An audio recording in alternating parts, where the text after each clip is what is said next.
in the Court of the Dragon. O thou who burnest in heart for those who burn in hell, whose fires thyself shall feed in turn, how long be crying mercy on them? God, why, who art thou to teach and he to learn? In the church of St. Barnabé vespers were over. The clergy left the altar. The little choir boys flocked across the chancel and settled in the stalls. A Swiss in rich uniform marched down the south aisle, sounding his staff at every fourth step on the stone pavement.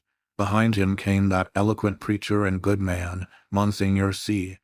My chair was near the chancel rail. I now turned toward the west end of the church. The other people between the altar and the pulpit turned too. There was a little scraping and rustling, while the congregation seated itself again. The preacher mounted the pulpit stairs, and the organ voluntary ceased. I had always found the organ playing at St. Barnabé highly interesting. Learned and scientific it was, too much so for my small knowledge, but expressing a vivid if cold intelligence. Moreover, it possessed the French quality of taste. Taste reigned supreme, self-controlled, dignified, and reticent. Today, however, from the first chord I had felt a change for the worse, a sinister change. During Vespers it had been chiefly the chancel organ which supported the beautiful choir, but now and again, quite wantonly as it seemed, from the west gallery where the great organ stands, a heavy hand had struck across the church at the serene peace of those clear voices. It was something more than harsh and dissonant, and it betrayed no lack of skill. As it recurred again and again, it set me thinking of what my architect's books say about the custom in early times to consecrate the choir as soon as it was built, and that the nave, being finished sometimes half a century later, often did not get any blessing at all. I wondered idly if that had been the case at St. Barnabé, and whether something not usually supposed to be at home in a Christian church might have entered undetected and taken possession of the West Gallery. I had read of such things happening, too, but not in works on architecture. Then I remembered that St. Barnabé was not much more than 100 years old, and smiled at the incongruous association of medieval superstitions with that cheerful little piece of 18th century rococo. But now Vespers were over, and there should have followed a few quiet chords fit to accompany meditation while we waited for the sermon. Instead of that, the discord at the lower end of the church broke out with the departure of the clergy, as if now nothing could control it. I belong to those children of an older and simpler generation who do not love to seek for psychological subtleties in art, and I have ever refused to find in music anything more than melody and harmony. But I felt that in the labyrinth of sounds now issuing from that instrument, there was something being hunted. Up and down the pedals chased him, while the manuals blared approval. Poor devil, whoever he was, there seemed small hope of escape. My nervous annoyance changed to anger. Who was doing this? How dare he play like that in the midst of divine service? I glanced at the people near me. Not one appeared to be in the least disturbed. The placid brows of the kneeling nuns, still turned towards the altar, lost none of their devout abstraction under the pale shadow of their white headdress. The fashionable lady beside me was looking expectantly at Monseigneur C. For all her face betrayed, the organ might have been singing an Ave Maria. But now, at last, the preacher had made the sign of the cross and commanded silence. I turned to him gladly. Thus far I had not found the rest I had counted on when I entered St. Barnabé that afternoon. I was worn out by 3 nights of physical suffering and mental trouble. The last had been the worst, and it was an exhausted body, and a mind benumbed and yet acutely sensitive, which I had brought to my favorite church for healing. For I had been reading The King in Yellow. The sun ariseth. They gather themselves together and lay them down in their dens. Monseigneur C. delivered his text in a calm voice, glancing quietly over the congregation.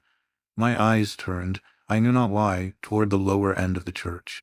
The organist was coming from behind his pipes, and passing along the gallery on his way out, I saw him disappear by a small door that leads to some stairs which descend directly to the street.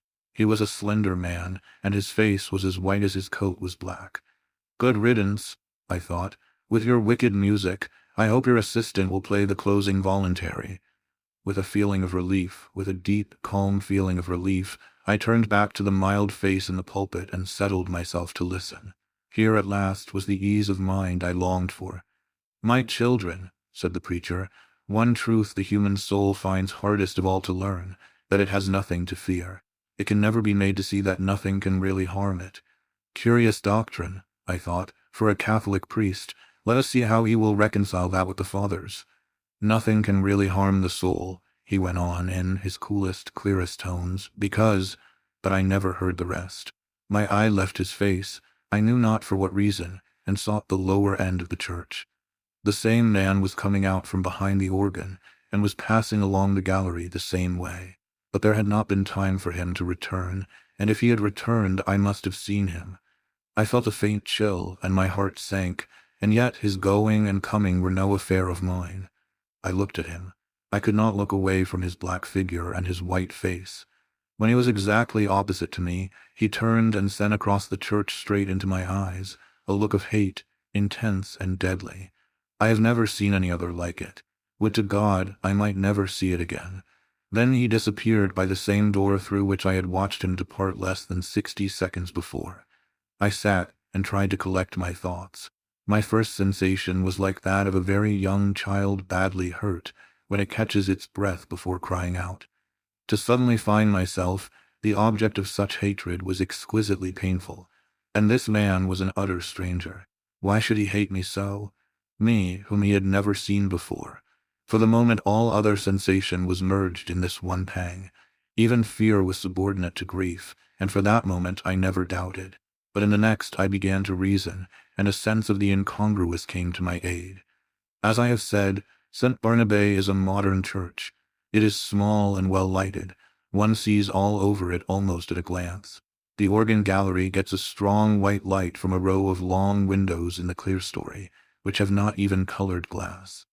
The pulpit being in the middle of the church, it followed that, when I was turned toward it, whatever moved at the west end could not fail to attract my eye. When the organist passed, it was no wonder that I saw him. I had simply miscalculated the interval between his first and his second passing. He had come in that last time by the other side door. As for the look which had so upset me, there had been no such thing, and I was a nervous fool. I looked about.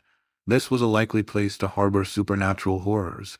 That clear-cut, reasonable face of Monseigneur C., his collected manner and easy, graceful gestures, were they not just a little discouraging to the notion of a gruesome mystery? I glanced above his head, and almost laughed. That flyaway lady supporting one corner of the pulpit canopy, which looked like a fringed damask tablecloth in a high wind, at the first attempt of a basilisk to pose up there in the organ loft, she would point her gold trumpet at him, and puff him out of existence. I laughed to myself over this conceit, which, at the time, I thought very amusing, and sat and chaffed myself and everything else, from the old harpy outside the railing, who had made me pay 10 centimes for my chair. Before she would let me in, she was more like a basilisk. I told myself. Then was my organist with the anemic complexion. From that grim old dame to, yes, alas, Monseigneur C. himself, for all devoutness had fled. I had never yet done such a thing in my life, but now I felt a desire to mock. As for the sermon, I could not hear a word of it for the jingle in my ears of the skirts of St. Paul has reached.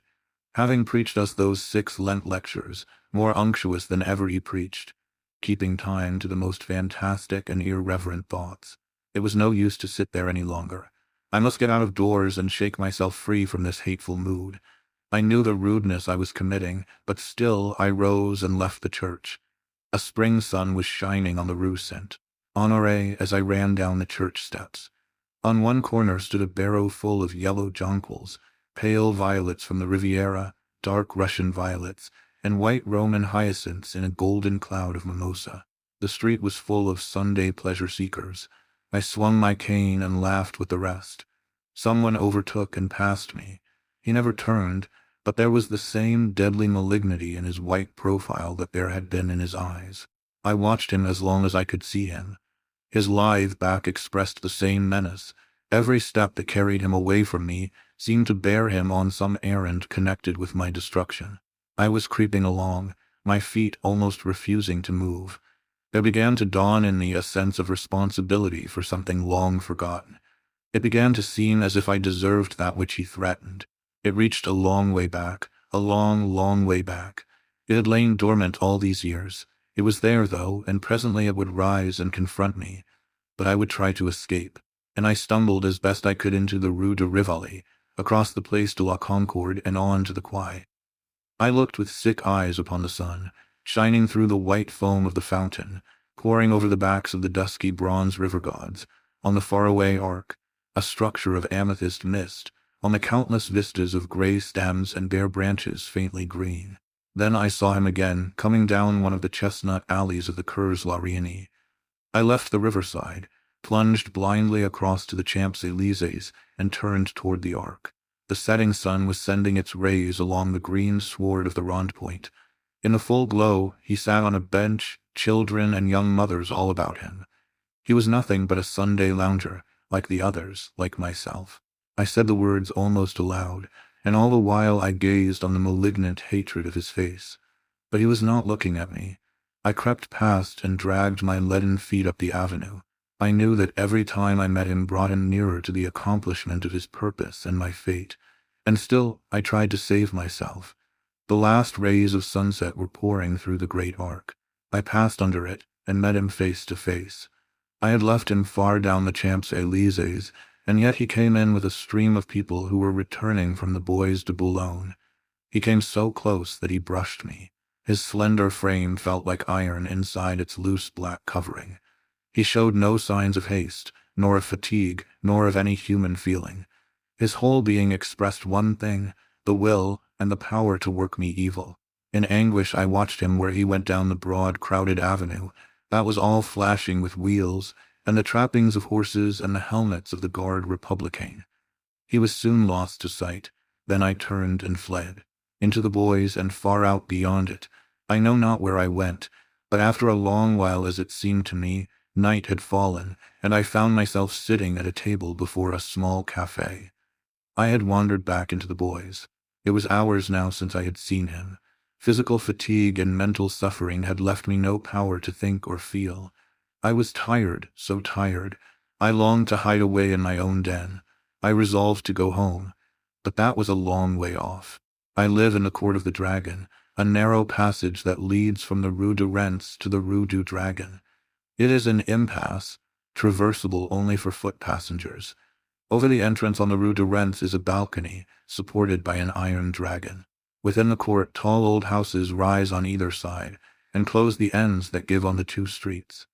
Huge gates, swung back during the day into the walls of the deep archways, close this court, after midnight, and one must enter then by ringing at certain small doors on the side. The sunken pavement collects unsavory pools. Steep stairways pitch down to doors that open on the court. The ground floors are occupied by shops of second-hand dealers and by iron workers. All day long the place rings with the clink of hammers and the clang of metal bars. Unsavory as it is below, there is cheerfulness and comfort and hard, honest work above. 5 flights up are the ateliers of architects and painters, and the hiding places of middle-aged students like myself who want to live alone. When I first came here to live I was young, and not alone. I had to walk a while before any conveyance appeared, but at last, when I had almost reached the Arc de Triomphe again, an empty cab came along, and I took it. From the Arc to the Rue de Rennes is a drive of more than half an hour, especially when one is conveyed by a tired cab horse that has been at the mercy of Sunday fairmakers. There had been time before I passed under the dragon's wings to meet my enemy over and over again, but I never saw him once, and now refuge was close at hand. Before the wide gateway, a small mob of children were playing. Our concierge and his wife walked among them, with their black poodle, keeping order. Some couples were waltzing on the sidewalk. I returned their greetings and hurried in. All the inhabitants of the court had trooped out into the street. The place was quite deserted, lighted by a few lanterns hung high up, in which the gas burned dimly. My apartment was at the top of a house, halfway down the court, reached by a staircase that descended almost into the street, with only a bit of passageway intervening. I set my foot on the threshold of the open door. The friendly old ruinous stairs rose before me, leading up to rest and shelter. Looking back over my right shoulder, I saw him, 10 paces off. He must have entered the court with me. He was coming straight on, neither slowly nor swiftly, but straight on to me. And now he was looking at me. For the first time since our eyes encountered across the church, they met now again, and I knew that the time had come. Retreating backward, down the court, I faced him. I meant to escape by the entrance on the Rue du Dragon. His eyes told me that I never should escape. It seemed ages while we were going, I retreating, he advancing, down the court in perfect silence. But at last I felt the shadow of the archway, and the next step brought me within it. I had meant to turn here and spring through into the street, but the shadow was not that of an archway, it was that of a vault. The great doors on the Rue du Dragon were closed. I felt this by the blackness which surrounded me, and at the same instant I read it in his face. How his face gleamed in the darkness, drawing swiftly nearer. The deep vaults, the huge closed doors, their cold iron clamps were all on his side. The thing which he had threatened had arrived. It gathered and bore down on me from the fathomless shadows. The point from which it would strike was his infernal eyes. Hopeless, I set my back against the barred doors and defied him. There was a scraping of chairs on the stone floor, and a rustling as the congregation rose. I could hear the Suisse's staff in the south aisle, preceding Monseigneur C. to the sacristy. The kneeling nuns, roused from their devout abstraction, made their reverence and went away.